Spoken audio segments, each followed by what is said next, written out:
Bom dia, irmãos, graça e paz. Mais uma manhã aqui pela graça de Deus. Vamos colocar de pé para a gente orar?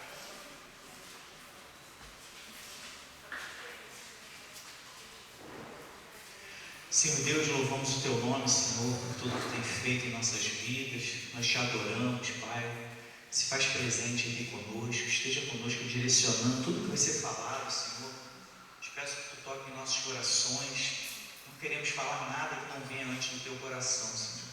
Em nome de Jesus, abençoe aqueles que estão vindo, aqueles que também virão ao culto, Pai. Eu te peço que conduza o Teu povo, Deus, direcione cada um de nós para onde devemos estar, onde devemos Te servir, onde devemos Te adorar. Obrigado, Pai. Perdoa as nossas falhas, somos pecadores, Pai, diante de Ti, nos arrependemos dos nossos erros. Te peço que nos ajude, Pai, a caminhar em cada momento. Obrigado, Pai. Obrigado por tudo, obrigado por essa oportunidade que temos de estudar a Tua Palavra. Em nome do Senhor Jesus Cristo, amém.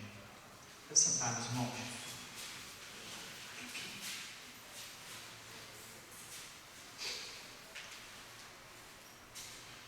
Irmãos, pela graça de Deus, chegamos na aula 8, de 12 aulas, na verdade de 9 de 12, porque tem a aula 0, e a gente está caminhando para o fim dessa série, e peço sempre aos irmãos, a gente deixa aquela relação de textos, textos para leitura posterior, que são as fundamentações dessas aulas que nós estamos ministrando. E é importante que os irmãos se debrucem nesses textos, que vocês vão perceber que vai ter coisas que vocês vão ter contato direto com Deus, aí o Espírito Santo vai tocar no coração. Tenho certeza que vai falar coisas que a gente não está falando aqui, tá? No teu íntimo, no teu momento lá de devocional. Tenho certeza que muitos textos que a gente não aborda aqui, pela mera falta de tempo, Deus vai completar no coração dos irmãos, tá? Vai ter um trecho aqui da aula de hoje, como eu mencionei no grupo, pode ser que alguns não tenham visto ou não estão no grupo, que nós vamos falar sobre o Sermão do Monte. É muita informação dentro do Sermão da Montanha, e certamente não vai dar tempo aqui. Então o que eu fiz lá no grupo? Eu joguei uma série de vídeos que eu tenho já de algum tempo atrás, que fala sobre cada ponto do Sermão do Monte, que Jesus vai falando sobre vários assuntos, Então são 3 capítulos inteiros. Então, quando chegar essa parte aqui na aula, eu vou pincelar alguns pontos que eu botei no slide, mas sabendo os irmãos que depois só pegar lá os vídeos que eu joguei lá no grupo, que cada ponto que a gente vai mostrar em um slide, o slide tem vários pontos, cada ponto daquele tem uma aula de mais de 1 hora lá que eu mandei lá no grupo, tá bom? Se os irmãos quiserem mergulhar um pouquinho mais, tá legal? Basicamente essas informações da aula de hoje. E vamos começar. O tema de hoje é os ensinamentos de Jesus Cristo. A gente vai ver o quanto ele era sábio, o quanto é sábio, Era no sentido aqui na parte dele terrena. Então Jesus ensinou de uma forma que consegue transpassar o tempo, Eram coisas de muita sabedoria para aquela época e continua impactando os nossos corações nos dias de hoje, A forma como ele ensinava, os conteúdos que ele passava. Jesus, já passando um pouquinho do que a gente vai falar ainda, ele conseguia ensinar de uma forma seletiva. Observe, tem um grupo assistindo ele. Ele falava de um jeito que alguns entendessem, exatamente aqueles que ele queria que entendessem, iriam entender, e outros que ele queria que não entendessem, não iriam entender. No caso das parábolas, ele mesmo fala isso. A parábola é para que alguns entendam e outros não entendam. Então é uma sabedoria muito fora da curva. Então a gente vai falar sobre isso. Então nós vamos explorar esse conteúdo, o que Jesus ensinou, a forma como ele ensinou. E estamos aí. Dentro do nosso objetivo, nós vamos apresentar a autoridade de Jesus no ensino. A gente vai ver que ele tinha muita autoridade no que ele ensinava, tanto que chegava numa sinagoga, por exemplo, tinham lá mestres da lei e ele superava essas pessoas. Então é muito conteúdo de sabedoria, de entendimento, de conhecimento, que superava tudo, e ele tinha autoridade. As pessoas se espantavam, como é que ele pode ter essa autoridade toda? Não fazia muito sentido no contato direto com ele. A gente vai ver que ele acabava gerando uma inversão de expectativas, determinadas coisas que Jesus falava, as pessoas esperavam mostrava que é outra. A questão das leis é muito disso, né? Ele vem para cumprir a lei. Então faz sentido que a lei seja exatamente interpretada como no Antigo Testamento, como os judeus interpretavam, e via Jesus mostrava algo completamente diferente do que as pessoas estavam entendendo da lei. Então ele acabava invertendo a expectativa humana, como faz até hoje, né? Algumas vezes a gente está esperando uma resposta de Deus, vem uma resposta completamente diferente e você percebe que aquela que é a resposta certa. Então a gente vai ver Jesus fazendo esse tipo de coisa nos seus ensinamentos.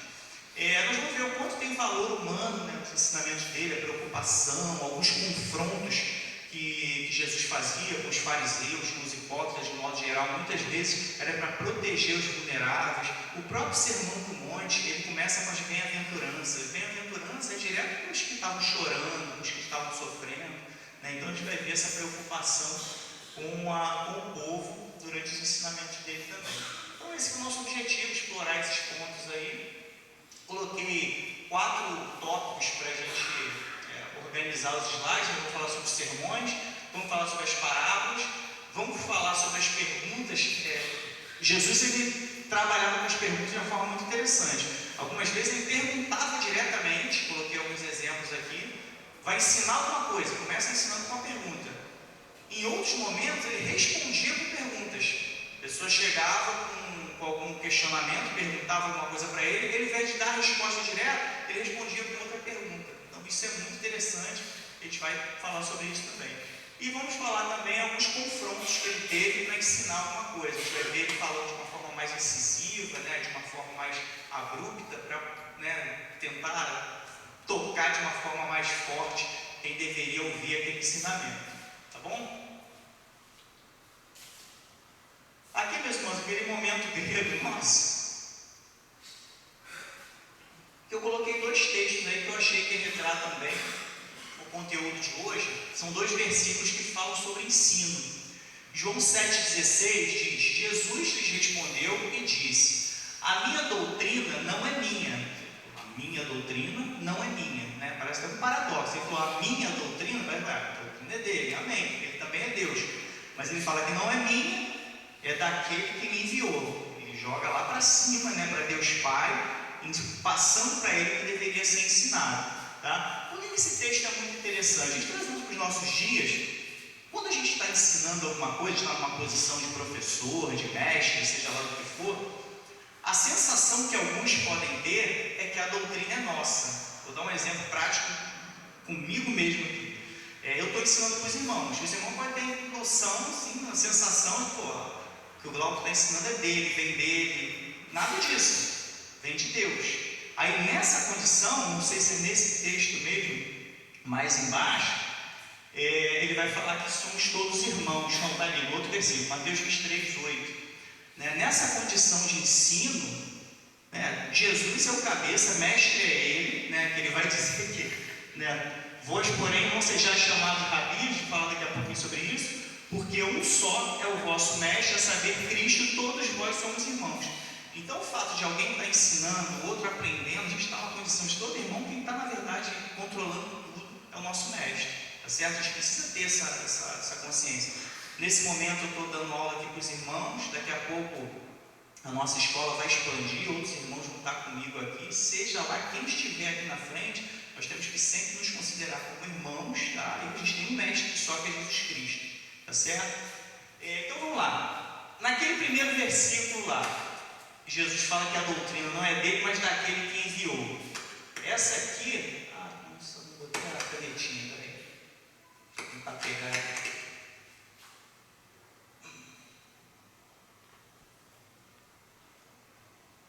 Aqui os irmãos já estão fera já. Isso aqui é o quê? Jesus. Eu ouvi alguém falando aí. Beleza? Jesus é Jesus. Não precisa nem explicar mais. Olha só que palavrinha interessante aqui, ó.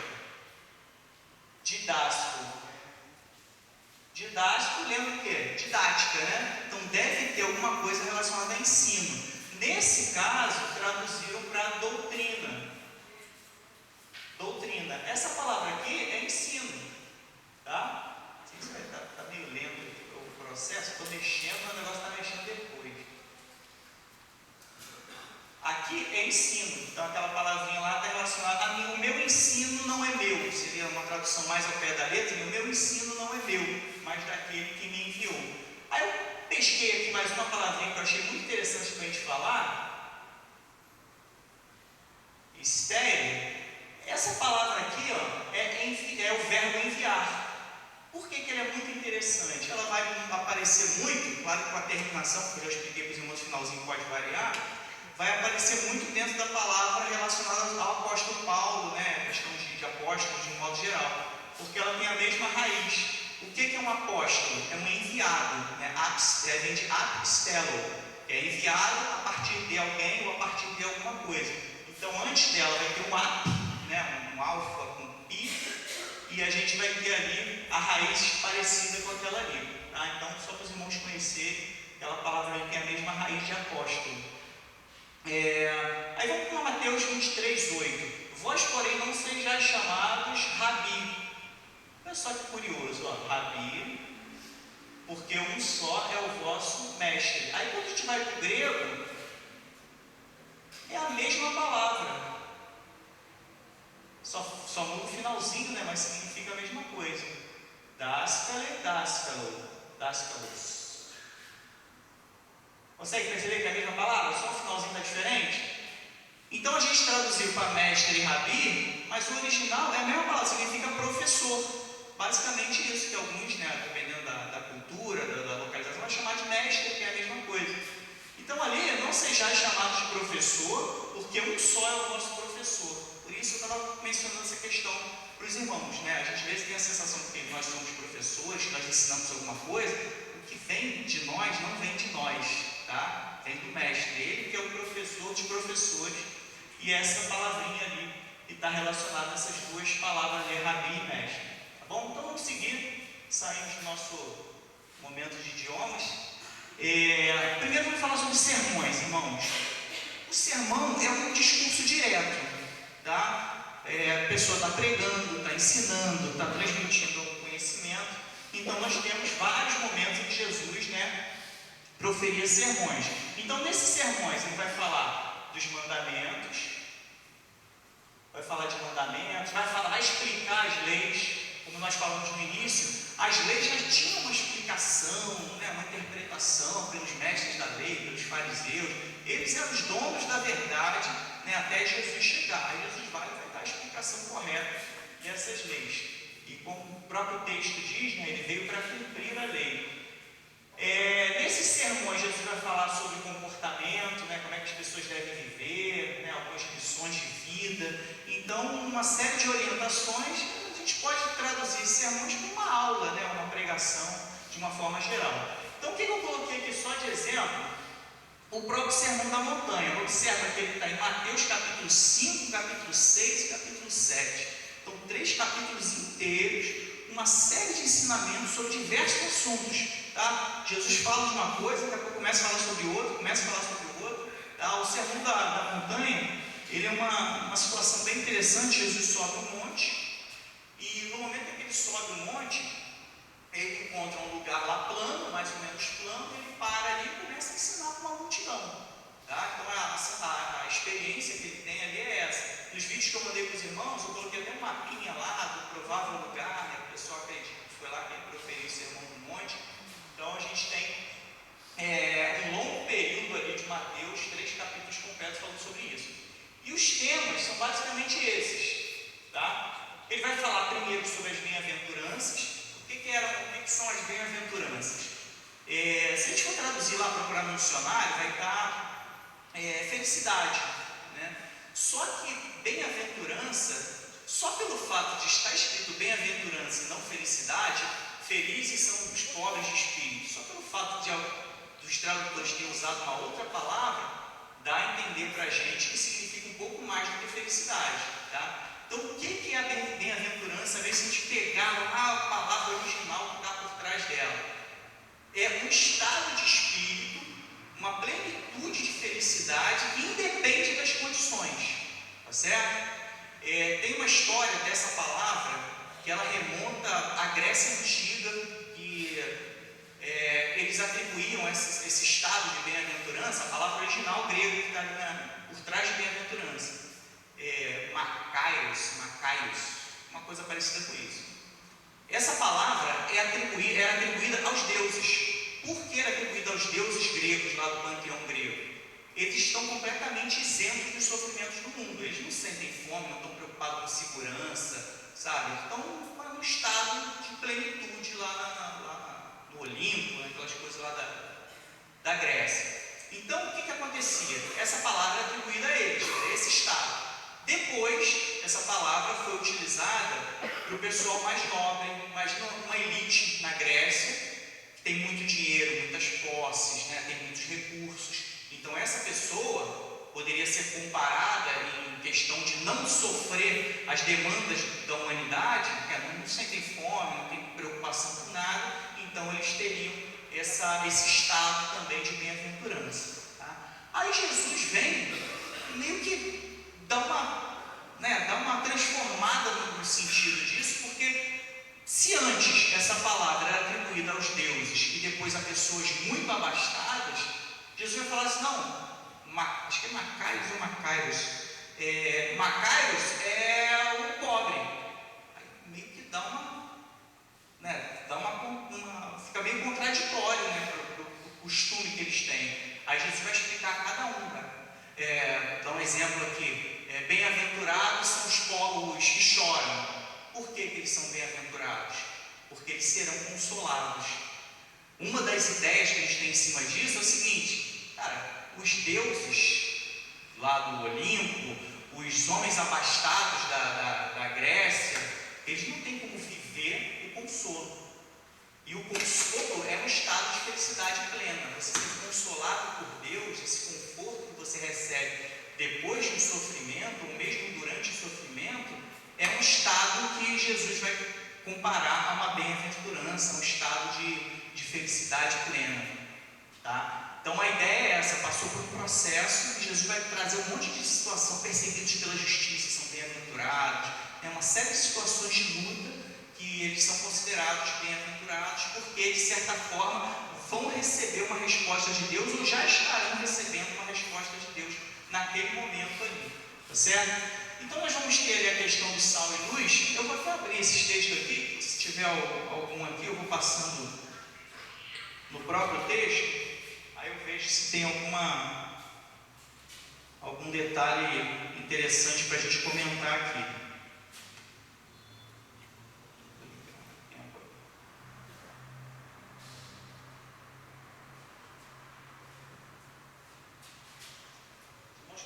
Se quiserem abrir, Mateus 5, tá? Deixa eu tentar acompanhar alguns pontos aqui que eu acho bem interessante. Aí a gente tem aqui no início, né, as bem-aventuranças, que eu já comentei um pouquinho.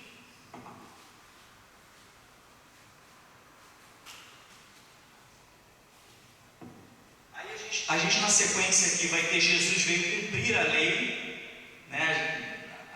Pode parecer por ele contrariar o entendimento da lei que as pessoas tinham, que ele veio para descumprir a lei, mas na verdade ele veio para cumprir, né?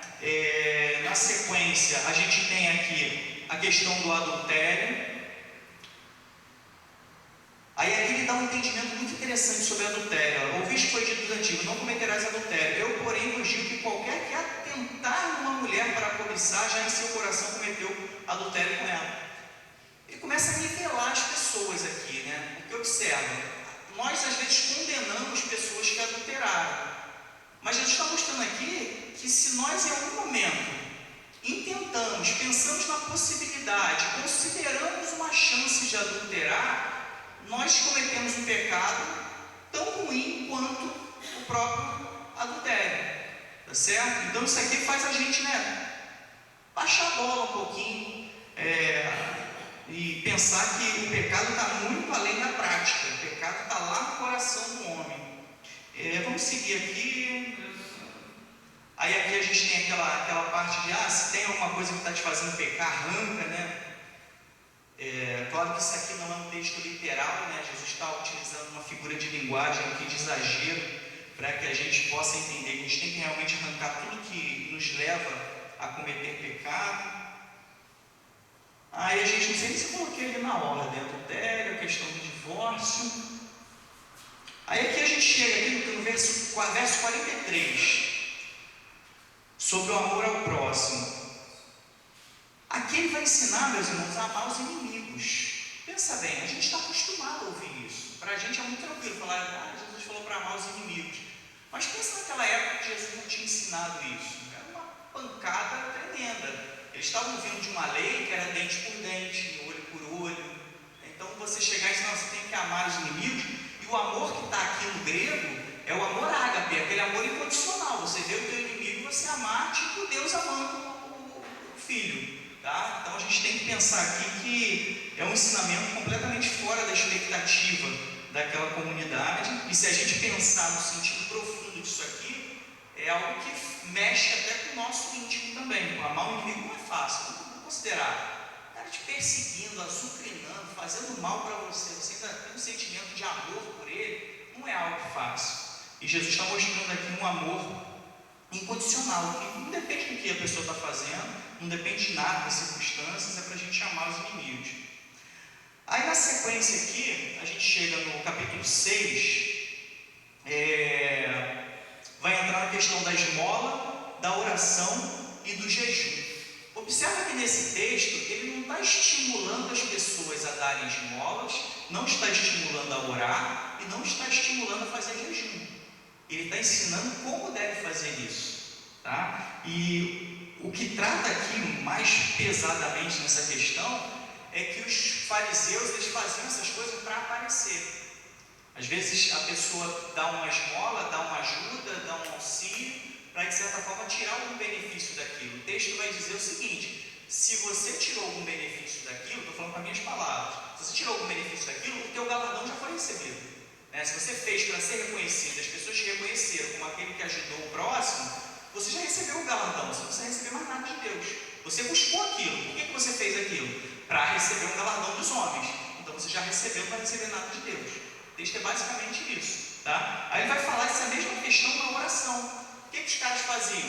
Faziam oração nas esquinas, faziam oração de pé nas sinagogas para aparecer. Nada contra, a gente tem que pensar o seguinte: nada contra orar em pé ou orar na rua numa situação de necessidade. Aqui Jesus está tratando da intenção do coração da pessoa. A pessoa estava orando de pé para ser vista, está orando numa esquina para ser visto.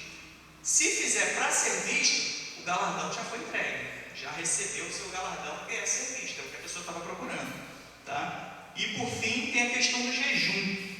Jejum, mesma coisa. O que os fariseus faziam? Vou jejuar aqui e vou mostrar para o pessoal que eu estou jejuando. Ele ficava lá contrito, estou aqui no mistério aqui do jejum, né? Tem um negócio desse diferente que o pessoal gosta, para mostrar que é santo. Se fizer isso, já recebeu o galardão. Qual é o galardão? Ser reconhecido como uma pessoa misteriosa lá no jejum. Agora, se você faz na reclusão do teu quarto, ou quando você vai ser visto em jejum, você lava o teu rosto, faz aquela expressão, como se não tivesse nada acontecendo, aí beleza. Deus do céu que vem em secreto, vê todo o teu secreto, aí Ele vai te recompensar, vai entregar o que você está buscando. Eu gosto de sempre falar sobre jejum, meus irmãos. Vou abrir aqui um parênteses, que não está dentro propriamente da aula, mas é um detalhe que eu acho muito valioso, tá? Para os irmãos refletirem. Isso meio que muda a nossa perspectiva sobre o jejum. O jejum, ele é para o próximo. Não sei se os irmãos já perceberam isso. Eu já pesquisei, lutei contra essa questão ali na palavra de Deus, buscando algum jejum em causa própria. Eu vou fazer um jejum para resolver um problema meu. Irmãos, eu não encontrei. Se algum irmão encontrar, me avise, tá? Já procurei tudo quanto é jejum que tem na Bíblia lá. Só forçando uma barra a gente consegue encontrar. Por exemplo, tem um dos reis lá, se não me engano, é Acabe. Acabe foi condenado lá, o profeta condenou, coisas ruins iam acontecer com ele. Aí ele faz aquelas práticas lá, vestir roupa de saco, não sei se jogou a terra na cabeça, rasga as roupas e jejuou. Então, quer dizer, ele já sofreu um castigo, ia sofrer um castigo, tinha uma condenação sobre ele, e ele vai e jejua.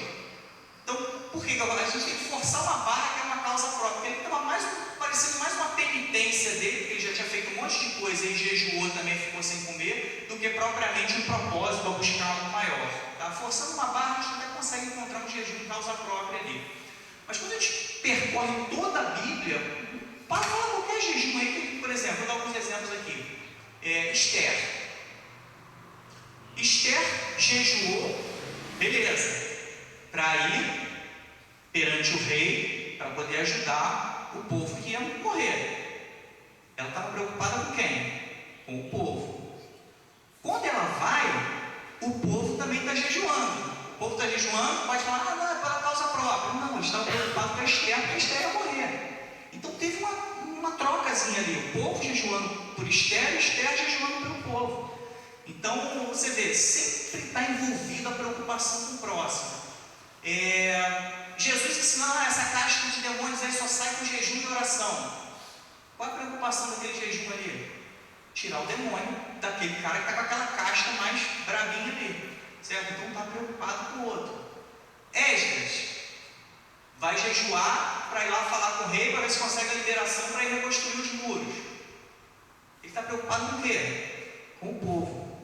Estão entendendo a situação do jejum? Como é que... Não estou dizendo aqui, irmãos, não estou também querendo quebrar a doutrina, ensinar, não pode, eu vou fazer um jejum da casa própria, porque eu não tenho casa, o que a gente não possa fazer? O que eu estou dizendo é que eu não encontro na Bíblia respaldos para que a gente fique fazendo jejum para resolver um problema nosso, tá? Eu sei que isso é um assunto que a gente não costuma tratar na igreja, mas eu tenho que abordar isso, porque a gente precisa conhecer o que está escrito na palavra de Deus, tá? Se percorrer tudo quanto é jejum, a gente vai ver pessoas sempre dedicadas a outra pessoa para fazer aquele propósito de jejum ali.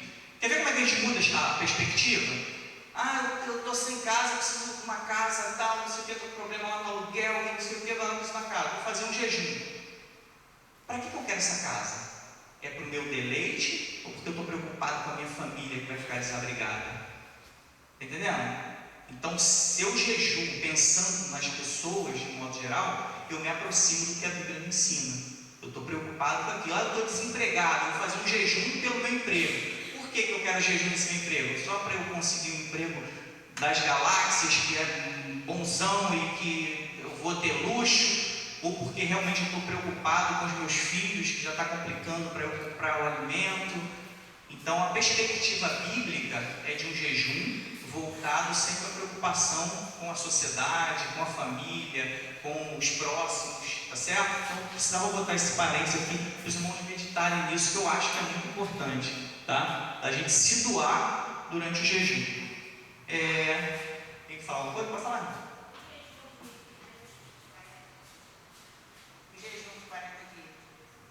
Todo o ministério de Jesus foi voltado para a missão dele, e a missão dele era para nós, inclusive para mim e para o irmão. Então não adianta, tudo que Jesus estava fazendo ali, ele estava se preparando para o que ia acontecer na sequência, né? Que seria o sacrifício para a própria salvação de todos nós. Então até ali você vê, né? Jesus, então, qualquer coisa que ele estivesse fazendo estava relacionado ao ministério dele, que era voltado para as pessoas, tá? Então sempre a gente vai ter essa ligação, pelo menos assim, qualquer momento que a gente perceber lá, a não ser que a gente force uma barrinha, não, isso aqui está um pouquinho pensando em si, pode ser que a gente encontre, tá certo? Jejum, oração, deixa eu ver se eu encontro aqui mais algum ponto do Sermão do Monte. A gente falou do jejum.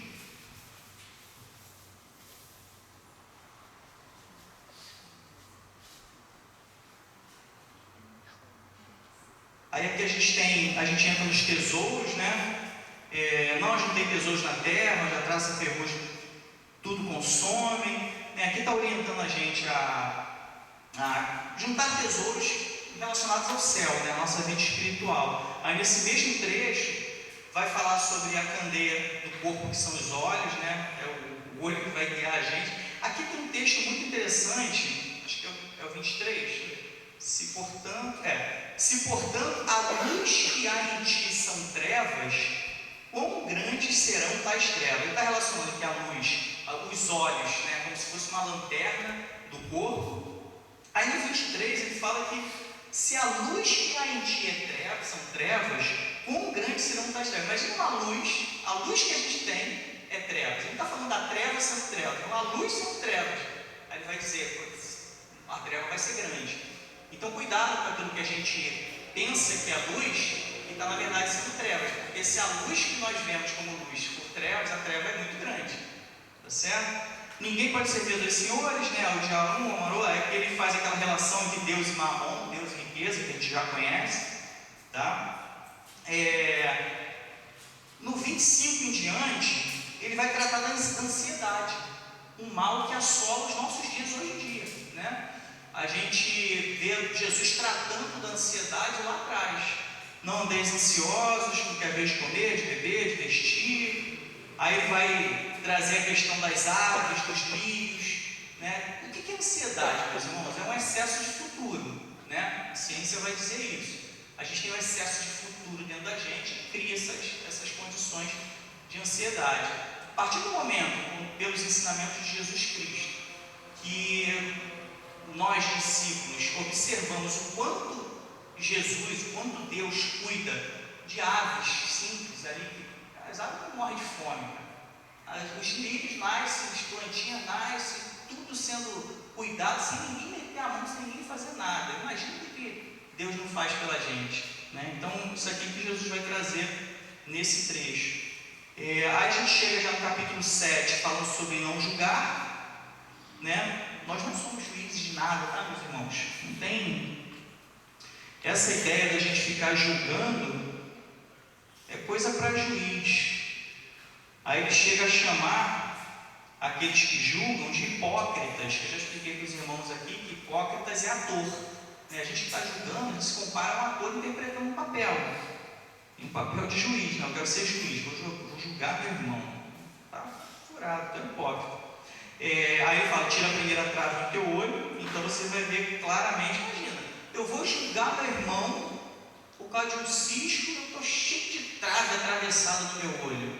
Cara, hipocrisia pura, né? Aí não deis as coisas santas, tal. Aí a partir do verso 7 vai falar sobre a perseverança na oração. A gente observa que a oração ela deve ser persistente, a gente não tem que desistir de orar, né? É muito comum, acho que tem até um outro slide que eu coloquei ali, um exemplo de Jesus restaurando a intenção do cara. O cara estava lá, paralítico, no tanque de Betesda, e Jesus perguntou para ele, você quer ser curado? Assim, o cara estava 38 anos lá sem fazer nada. O cara desiste, ele esquece o que ele quer. Né? Aí a gente vê aqui nesse texto Jesus ensinando a gente perseverar na oração. E perseverar, obviamente, não é uma reza, né? Uma repetição inútil. A gente continua conversando com Deus, apresentando os motivos, né? Trocando informações ali com o Mestre e aguardando realmente a solução dele em perseverança. Nessa mesma parte aqui da perseverança na oração, vai falar sobre a porta estreita, né?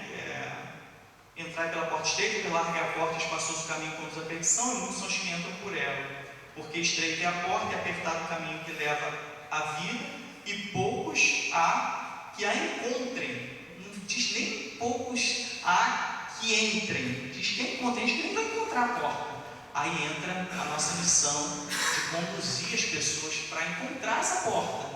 A gente não consegue pegar e tacar ninguém lá para dentro da porta estreita. Ela, pelo fato dela ser estreita, vai ter mais dificuldade para entrar, mas também vai ter dificuldade de encontrar ela. A gente não fala sobre isso, né? É o que o texto fala aqui. O texto continua aqui ensinando sobre os falsos profetas, né? Os falsos profetas, meus irmãos, isso aqui é muito importante isso. O que acontece?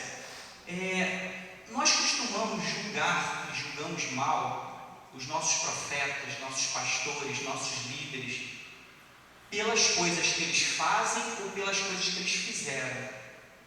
O texto aqui fala que a gente conhece a pessoa não é pelo que ela fez ou o que ela faz, mas pelos frutos.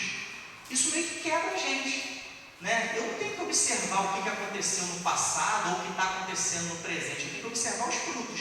Se os frutos são frutos dignos de arrependimento, são bons frutos, como o texto vai falar aqui, esse cara não é falso profeta não. Tá? Agora, qual o fruto que está produzindo? Está saindo coisa ruim dali, está levando pessoas para a perdição, está ensinando coisa errada, está fora das escrituras. O fruto é a consequência da árvore, né? Pela árvore, o fruto é o que vai sair dela. O fruto é ruim, beleza, aí é falso profeta. Aí a gente meio que confunde isso na hora de fazer esse julgamento, não deveria nem julgar, aí a gente vai julgar pela vida, pelo passado, olha os frutos. O texto é muito claro. A gente vai conhecer pelos frutos. Isso eu acho o versículo aqui. Toda árvore produz bons. Versículo 16, 7,16. Por seus frutos os conhecereis. É assim que você conhece os falsos profetas. Tá certo? É engraçado, eu lembrei aqui de um texto que a gente falou numa outra aula, da galera, né, que conhecia Jesus desde de novo, né? Não é esse aí o filho do carpinteiro, não sei o que, se escandalizaram, se afastaram dele. Ou seja, estavam vendo os frutos ali diante dos olhos dele, cometendo exatamente esse erro aqui, que muitos de nós cometemos também. Estavam vendo os frutos acontecer e preferiram julgar ele pelo que eles viram lá atrás, uma criança normal, né? Não tinha nem pecado, mas era uma criança normal, filho de um carpinteiro, que também era carpinteiro, tinha as irmãs e os irmãos normais, uma família comum da sociedade, né? Passando suas dificuldades, suas andanças, sem luxo. Esse aí não, aí eles consideram os frutos que ele já estava mostrando ali diante deles. Se olhassem para os frutos, iam ver quem era Jesus, né? Deixa eu ver se tem mais alguma coisa aqui no Sermão do Monte para a gente falar. Esse aqui também é forte, eu estou passando muito tempo só nessa parte aqui. Mas vamos lá. As coisas que eu estou vendo aqui que são muito importantes a gente pensar. Muitos me dirão, verso 22, muitos me dirão naquele dia: Senhor, Senhor, não profetizamos nós em Teu nome? Em Teu nome nós expulsamos demônios, em Teu nome não fizemos muitas maravilhas? Então lhes direi abertamente: nunca vos conheci, apartai-vos de mim, vós que praticais a iniquidade. Irmãos, esse texto aqui, eu confesso que esse aqui me assusta um pouco. Por quê? Os irmãos que são mais tradicionais, né, que são crentes há muito tempo, que vivenciaram algumas igrejas bem rígidas, né, que às vezes não podia nem bater palma, aquela coisa toda, a gente cresceu ouvindo uma pergunta muito característica: tem certeza da sua salvação? Né? Alguns irmãos já ouviram alguém perguntando isso, ou já fizeram essa pergunta? Tem certeza da sua salvação? Tem certeza da sua salvação? 100% das respostas era o quê? Sim, tenho certeza. Esses caras aqui tinham certeza também, cara. Aí isso faz a gente pensar que o negócio não é tão simples assim: eu respondo que eu tenho certeza e está tudo bem, que eu vou para o céu, né? O que Jesus mostra para a gente aqui, que serve como parâmetro para a gente perceber se realmente nós vamos entrar no céu? Apartai-vos de mim o quê? Vós que praticais a iniquidade.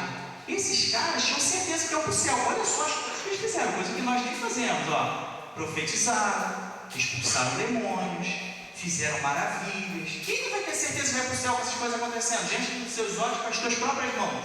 Eu tenho certeza, vou para o céu. Olha o mistério que eu faço aqui, aleluia. O pessoal vai cheio da... Aí Jesus deixa um negócio muito claro aqui. Verso 23, finalzinho: apartai de mim, vós que praticais a iniquidade. Eles faziam essas coisas, mas praticavam a iniquidade. A iniquidade é uma palavra um pouco complicada para a gente entender o significado dela.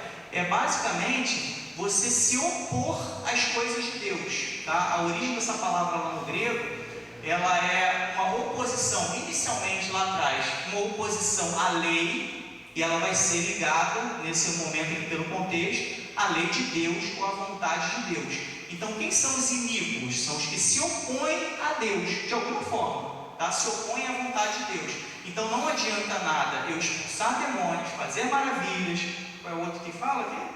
Profetizar, se eu estiver me opondo a Deus de alguma forma, me opondo à vontade de Deus, né? Aí a gente abre um leque gigante, que eu não sei qual é a vontade de Deus para cada um de nós aqui, tá? Então, se a gente não se opor a Deus, aí sim você tem certeza que vai para o céu, tá? Mas aí você tem que ter certeza de que é a vontade de Deus e cumprir certinho o que ele está querendo.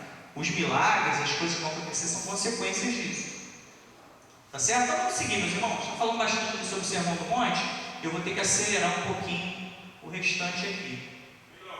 Sim, irmão.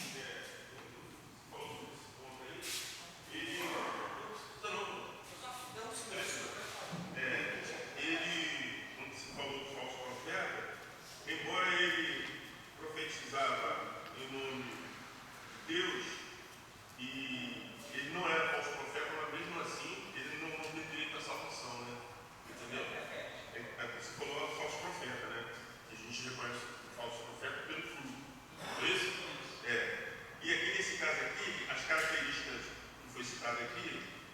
Senhor, não profetizando nós em teu nome, e em teu nome não expulsamos demônios, e em teu nome não fizemos muitas maravilhas, então ele diria abertamente: nunca vos conhecia, a de mim, vós praticais a iniquidade. Né? Está entendendo?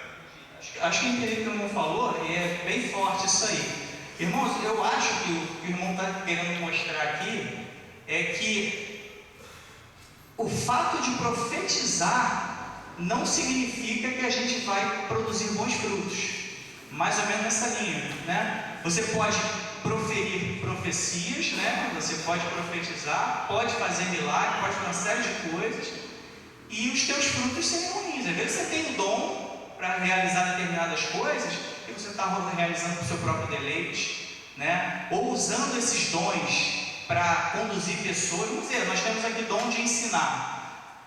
Deus deu esse dom para alguns de nós para poder transmitir o conhecimento. Se eu usar isso, eu posso pegar isso e usar humanamente para conduzir uma pessoa para o inferno, né? Eu ensinei lá os irmãos. Beleza, até ensinou a palavra, mas pô, ensinou um monte de gente aí para a perdição, entendeu? Pastor. É só porque nós fizemos uma membresia essa semana que um adolescente fez essa pergunta, né, sobre a questão da salvação. E ali na discussão, nós até tratamos sobre isso. Quem enxerga isso no coração do homem, aquele que profetiza, aquele que expulsa demônios, nunca seremos nós. Quando a gente tem muita convivência com a pessoa, a gente até consegue perceber o caráter. Mas isso é muito difícil, né? Porque tem gente que realmente é totalmente hipócrita, é um artista e ele segue naquilo, convencendo a gente. Mas aí até a gente falou para o adolescente: vai ter um momento que nós não teremos mais essa dúvida, quando todos nós chegarmos na presença de Jesus. Porque ali ele vai dizer: você é salvo, você não é. A parte de mim que eu não te conheço. Nós não temos aqui necessidade de ficar discutindo sobre isso. A gente pode não chegar a conclusão nenhuma e ficar só na discussão. Porque esse coração, profundo do coração mesmo, só ele que vai perceber. Tem que ser muita convivência para a gente perceber o caráter iníquo, que não é simples. É muito da relação nossa com o Pai, né? Entre a gente e o Pai. É difícil realmente a gente identificar essas coisas. Mas a dica, irmãos, é o que o próprio Jesus falou. A gente percebe a iniquidade na nossa vida se a gente estiver se opondo ou não à vontade de Deus. Se está se opondo, não adianta o que você está fazendo no reino, tá? É o sentido da palavra iniquidade. Tá certo? Vamos seguir aqui. O que são parábolas, irmãos? São histórias curtas e fictícias, podem até ser reais, mas geralmente não traz nome, não traz nada, vai ilustrar uma situação do cotidiano, para que no final tenha uma moral da história ali e a gente consiga encontrar algum entendimento naquilo que está sendo ensinado. Então são baseados no cotidiano, facilitava a compreensão e estimulava a inteligência, porque você encontrava aquela história, então você tinha que raciocinar em cima daquilo que foi passado ali, o que aquilo se aplica na vida real. Né? Então Jesus ensinava, contava uma história, o pessoal ficava pensando: pois isso aqui tal, tanto que alguns às vezes não entendiam. E é interessante que as parábolas, como eu coloquei ali, era para despistar o oponente e ocultar a verdade de alguns. Isso está claramente escrito, botei as referências todas ali, onde Jesus está falando para que alguns não entendessem.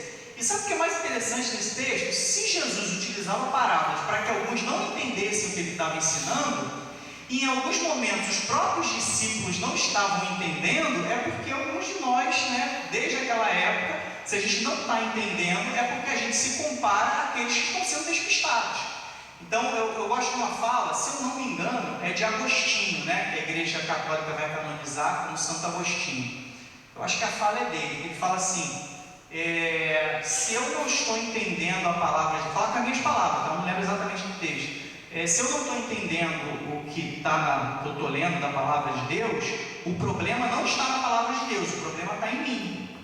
Então, vira e mexe, a gente viu os discípulos: o que estava querendo dizer naquela parábola lá? Aí Jesus vinha e explicava. Aquilo ali era uma espécie de conversão reflexão, porque se eles não entenderam, é porque eles estavam distantes de alguma forma. Aí eles se voltam para Jesus e pedem explicação, e Jesus vai e explica aquela questão ali. Porque a parábola tinha esse viés muito claro, para que alguns entendessem e outros não. Quando a gente não entende, tem que voltar a Deus para poder entender isso melhor.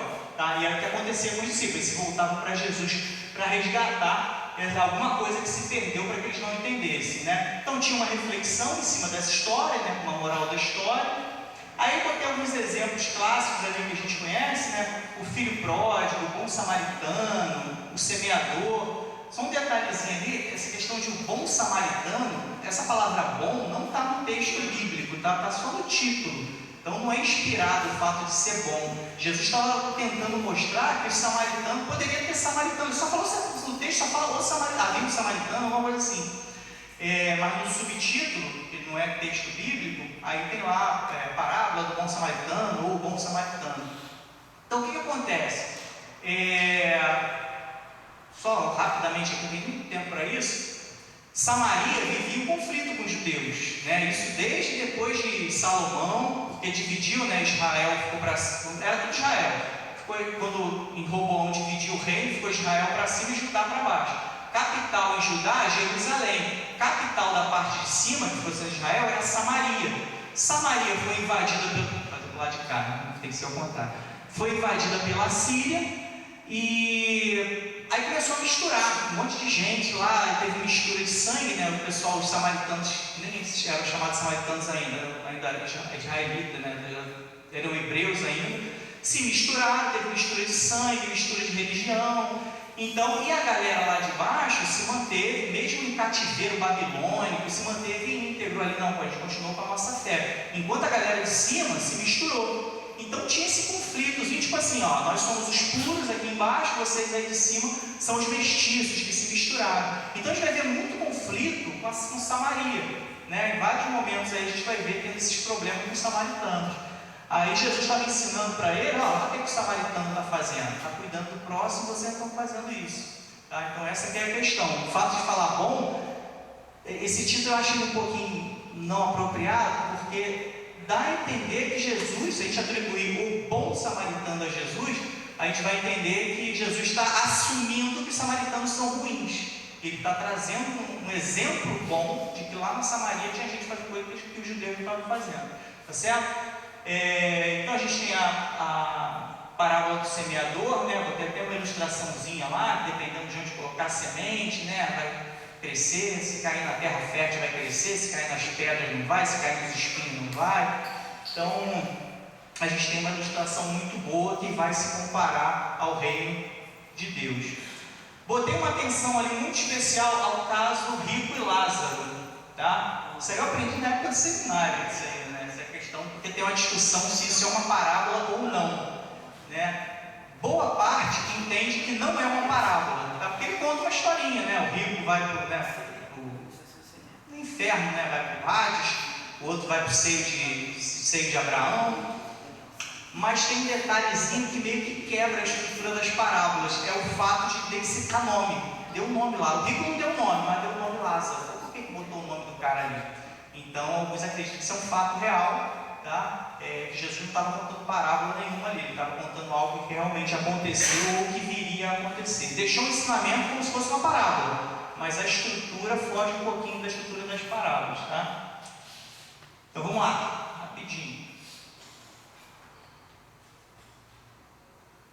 De recuperação.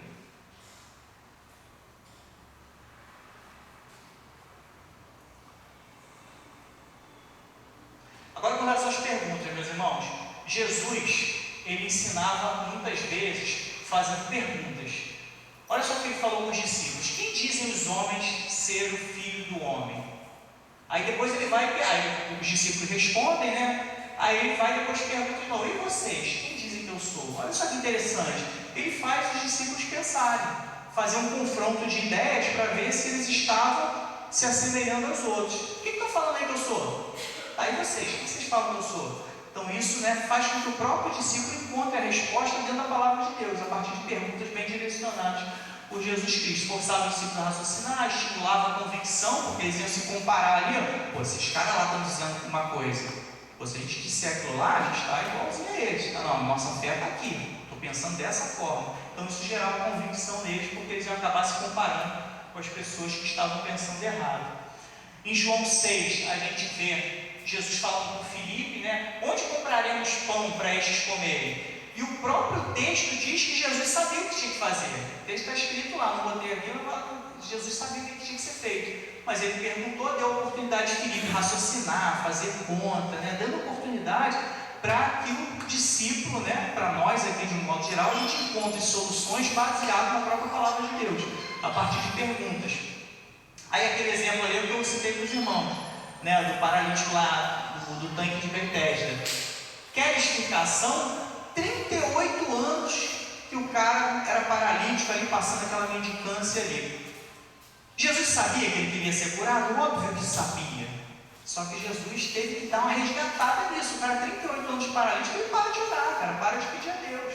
Tá? Isso fala até no meu coração aqui. Algumas coisas que a gente, né, lutava em oração, o tempo não vai acontecendo, a gente vai largando de mão. Aí teve que Jesus dar uma injeção de ânimo.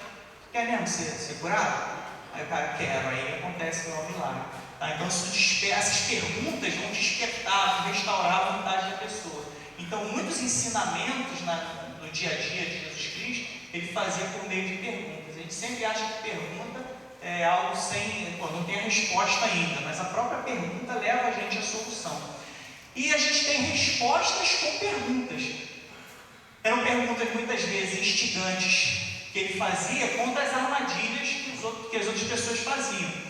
Lucas 22, dize-nos com que autoridade faz estas coisas, ou quem é que te deu esta autoridade. Aí chega no 4, o batismo de João era do céu ou dos homens. Olha só que interessante.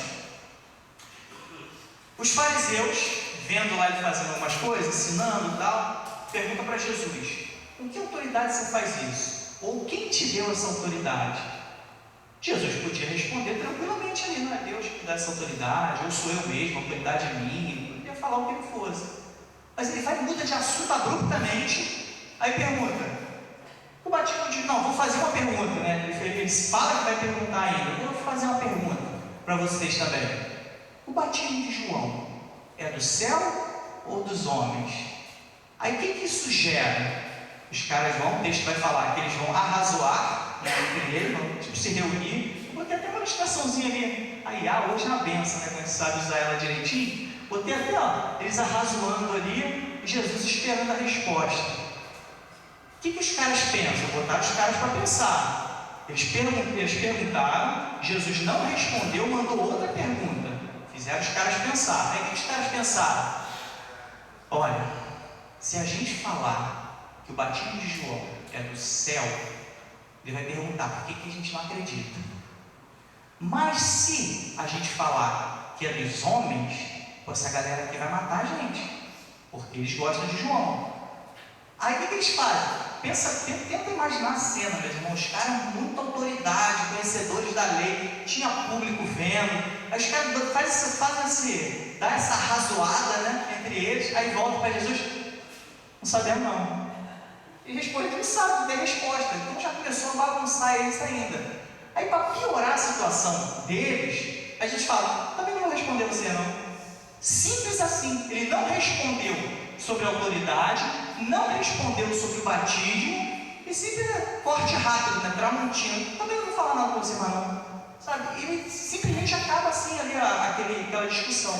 E é muito interessante porque Jesus sabia o coração dos caras. Sabia que não adiantava. Jesus podia explicar de onde vinha a autoridade. Eles estavam prontos para não aceitar aquilo. Jesus podia falar que o batismo de João era do céu. Também não ia adiantar de nada. Ele simplesmente corta ali, conhecendo o coração. No momento que a gente tiver uma intimidade com o Pai nesse sentido, a gente vai evitar muito problema, né? Tem gente que, meu irmão, não adianta. Ele veio só para confrontar. Eu lembro de um episódio, um videozinho que circulou na internet há um tempo, não sei se os irmãos viram. O pastor estava pregando um púlpito, era um púlpito até alto, uma igreja de estrutura, acho que era americana. Estava pregando, chega um camarada, começa a gritar, esbravejar contra a igreja, contra Deus, contra não sei o que, contra tudo, não, que é isso, aquilo. O pastor ficou em silêncio, com uma expressão serena. Eu achei aquilo lindo mesmo, sabe?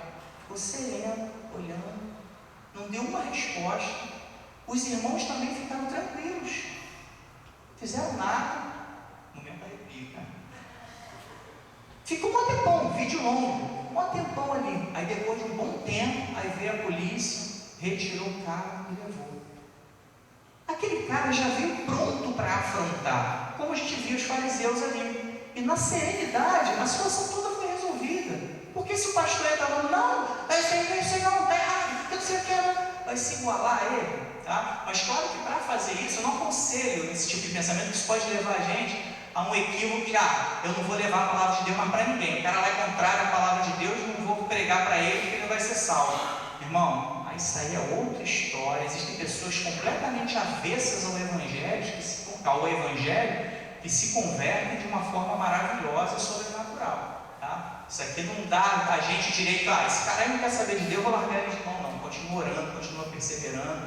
Isso aqui precisa de uma intimidade muito grande, ao ponto de o pai mostrar para você, esse aí, ele só quer afrontar. Aí na serenidade, não vou falar nada para você não, vira e continua o sermão dele ensinando as pessoas, tá? Então esse episódio aqui eu acho muito interessante, que ele traz uma ilustração muito boa de como é que Jesus tratava, né, esses opositores na época. Posso falar?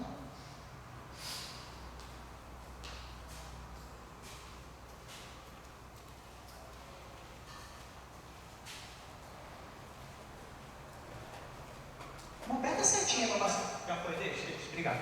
Ainda falando sobre perguntas, eu fiz aqui um paralelo entre o doutor da lei e o jovem rico. Observe, esses dois episódios aqui, meus irmãos, que está em Lucas 10, 25 e 26, e depois lá em Lucas 18, né, em diante, a gente vê como é que ele tratava de um mesmo assunto, mas de forma diferente, dependendo das pessoas. O doutor da lei chegou e perguntou para ele, mestre, o que farei para herdar a vida eterna? Aí para ele, que era o doutor da lei, Jesus respondeu com uma pergunta, o que está escrito? Como lês? Aí o cara tinha conhecimento, explorou aquele conhecimento ali. Quando a gente chega no jovem rico, né, em Lucas 18, a mesma pergunta, o que farei para herdar a vida eterna? Ele até jogou uma pergunta, mas não foi com relação à pergunta que o jovem rico tinha feito. Fez um questionamento sobre a palavra bom, né? Por que me chama bom? Né? Bom é o pai.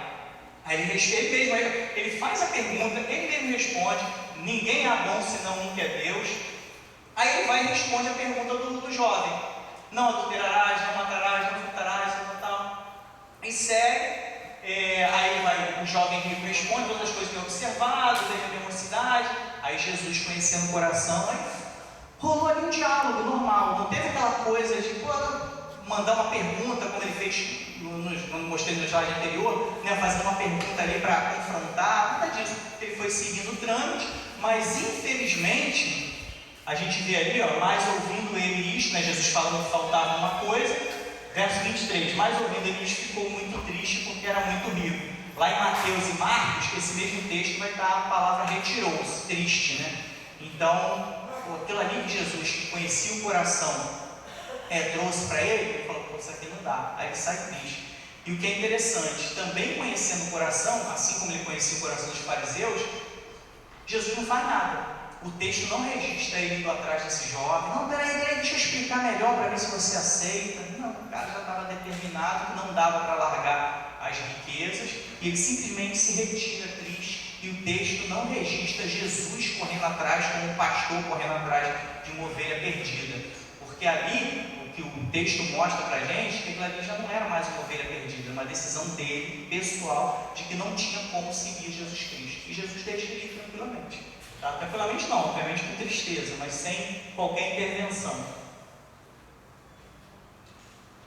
Meus irmãos, estamos caminhando aqui para o fim.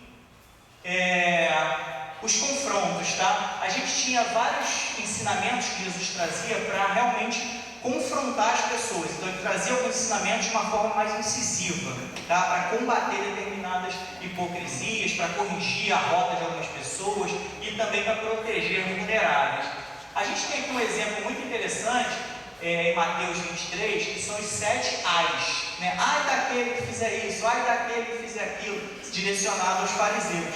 Isso vai ensinar muito para a gente que que para alguns episódios, para algumas práticas pessoais, existe mais rigor no castigo, tá? Isso meio que quebra, né, uma tradição que a gente tem de falar, não existe pecadinho e pecadão.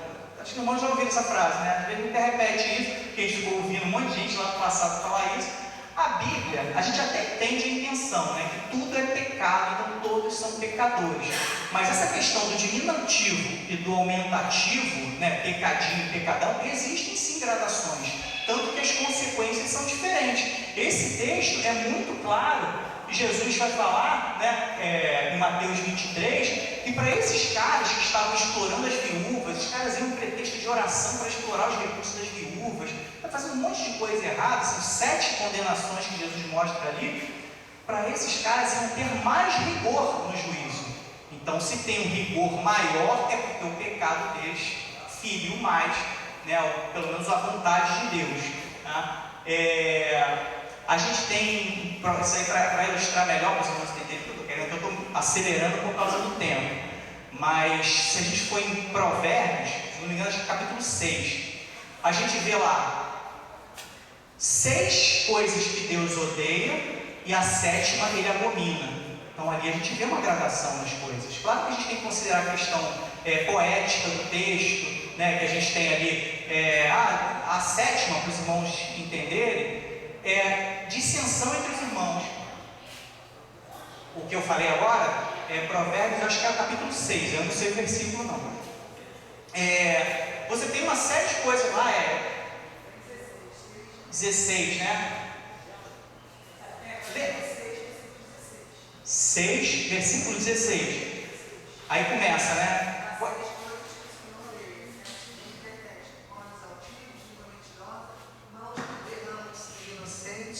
Coração que trama planos perversos, pés que se apressam para fazer o mal, testemunha falsa que profere mentiras e aquele que provoca discórdia entre irmãos. É a 7ª, essa aí em casa é a 7ª, né? Ele abomina, a 7ª ele abomina. Aí olha só que interessante, tem um monte de coisa ruim, zona, sangue que derrama, né? Derrama sangue inocente e tudo mais, e no final a gradação é que a discórdia entre os irmãos é como se fosse algo muito grave, que é pior do que matar uma pessoa. Olha só a preocupação de Deus. Alguns vão considerar essa questão poética, que ele só quis salientar que a gente tem que estar em harmonia e tudo mais, mas a literalidade do texto fala muito para a gente que existem coisas que Deus não gosta e tem coisas que Deus simplesmente tem repulsão por aquilo. Tá? E também um caso muito que eu coloquei até para ilustrar também isso, blasfêmia contra o Espírito Santo. Né? Jesus expulsa, aí os caras chegam e falam assim: pô, você está expulsando por Beelzebul. Jesus cheio do Espírito, capaz de expulsar qualquer tipo de entidade que possa aparecer na pessoa. Aí chega alguém e fala que ele expulsava por Beelzebul, ele está xingando o Espírito Santo. E isso é a blasfêmia contra o Espírito Santo. É você atribuir a Satanás algo que pertence a Deus. E isso, irmãos, é um negócio que a gente tem que, né? Como a expressão fala, vamos andar pisando em ovos, né? Devagarinho, porque em diversos momentos das nossas vidas, às vezes é Deus agindo, a gente fala que é o diabo tentando. Vou dar uma dica para os irmãos, sei lá, dica de milhões aqui. Só faz igual o Jó. Está acontecendo qualquer coisa, fala que é Deus. Tá? Não vai correr o risco de blasfemar contra o Espírito Santo. O que Jó fez? Era Satanás lá, descendo além, matando os filhos, acabando com a fazenda do cara, um monte de coisa lá, fazendo uma desgraça, uma doença, né? Chaga, cacunda, deixou o cara muito ruim. Ele poderia falar que Satanás está malvado aqui. Cara, ele fez o contrário. Ele fez vou inventar aqui um termo, ele fez uma blasfêmia contra Satanás. Né? Porque ele falou: Deus deu, Deus tomou, bendito seja o nome do Senhor. Ele não deu glória para Satanás, nem naquilo que Satanás estava fazendo. Não importa, Satanás, Deus está por cima, a autorização veio de Deus. Então, para a gente tomar esse cuidado com relação à blasfêmia contra o Espírito Santo, que os homens cometeram, né, os fariseus cometeram, falando que ele estava expulsando em nome de Deus, quando na verdade estava expulsando em nome de Deus, cheio do Espírito Santo, é só a gente, qualquer coisa que esteja acontecendo, boa ou ruim, atribuir a Deus, irmão. Então, a gente fazendo isso, não corre o risco de a gente cometer esse pecado, que o texto vai dizer claramente e dolorosamente que isso não vai ser perdoado, tá?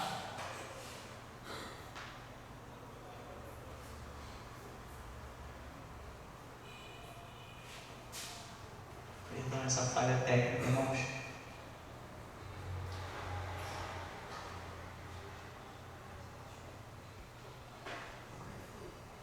Vou pedir para ela passar, né? Agora esse aqui acho que é o último slide, irmãos. A gente vê, ainda nessa questão de ensinamento por confrontos, ele manda os discípulos irem falar, né, nas cidades, né? Foram 2 a 2, depois mandou os 70, os discípulos, os 12 primeiro, depois mandou os 70. E Jesus deixou um ensinamento muito interessante, que é: estão rejeitando vocês? Sacode o pó do pé e vai. Declarando um testemunho de que eles não iam levar nem o pó daquela cidade para casa. E era algo que os próprios judeus já faziam antes, quando iam para uma cidade gentia, tá? Historicamente, iam lá numa cidade gentia, não gostam de gentio, tudo gente impura, tá? Sacudir o pó, não quero nem pó de vocês ali no meu pé. E voltava para casa. Aí Jesus fez contra os próprios judeus aquilo que os judeus já faziam, tá? Então o texto diz: se ninguém vos receber nem escutar as vossas palavras, eles estavam indo lá para ensinar a palavra de Deus, saindo daquela cidade, sacudir o pó dos vossos pés, tá? Isso aqui eu botei até é mais como uma curiosidade, né? Porque ali não era propriamente Jesus ensinando, mas ensinou eles a ensinar, e depois que eles tentaram ensinar, se alguém rejeitar, eles deveriam sair, sacudir o pó e testemunhar contra aquela cidade. O texto diz bem claro depois que era serviria como testemunho contra eles. Perfeição da IA, né, caramba? O cara certinho, eu botei um promptzinho, os caras sacudindo o pé, saindo poeira realistona. Caraca, muito maneiro isso. Uma recapitulaçãozinha rápida, irmãos. Falamos sobre os sermões, tá? Que eram discursos diretos. Nesses discursos, Jesus tratava sobre mandamentos, explicava as leis, dava lições de comportamentos. Falamos sobre as parábolas, né? Que eram histórias curtas e fictícias. Citamos o caso do rico Lázaro, que muitos acreditam que ele não é parábola, porque tem um nomezinho dele ali atrelado ao texto. Perguntas, né? Jesus ou fazia perguntas diretas para que o próprio discípulo encontrasse a resposta, ou ele respondia com perguntas. A resposta dele era com perguntas, tá? Então eram perguntas com respostas. E nós mostramos ali vários casos de confronto, e que no ensinamento dele era necessário ele confrontar a hipocrisia e proteger ali os mais necessitados. Contra a hipocrisia, correção, proteção de vulneráveis, contra aqueles que rejeitavam os ensinos e contra a blasfêmia. Tá certo? Então é isso, meus irmãos. Os textos que eu sugiro que os irmãos leiam, tá? Quem quiser tirar uma foto. Alguém quer falar alguma coisa antes de a gente falar da próxima aula? Não? Tranquilo? Vamos encerrar, meus irmãos. Só tem que ser rapidinho que a gente está falando.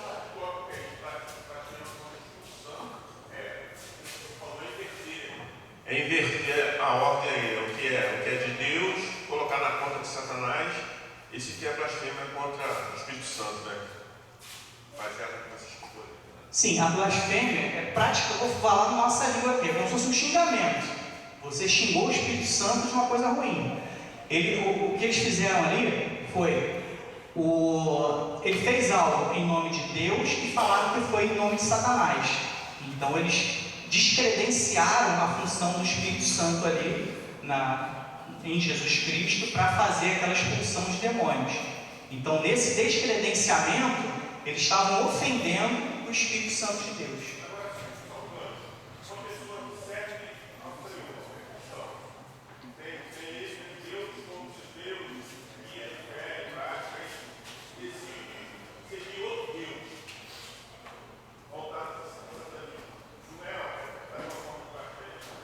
Eu acho que é uma apostasia. Ele abandonou a fé, mas ele não ofendeu o Espírito Santo, não. Acho que esse cara tem chance de voltar. Tá? A blasfêmia, o texto diz que não tem jeito, não, cara. Já era. Blasfemou contra o Espírito Santo, está perdido. Tá? Vamos encerrar aqui, meus irmãos. Próxima aula, nós vamos falar sobre o sacrifício e triunfo, da morte, ressurreição e salvação. Aguardo os irmãos na próxima aula. Vamos nos colocar de pé para a gente orar. A gente estourou um pouquinho o tempo.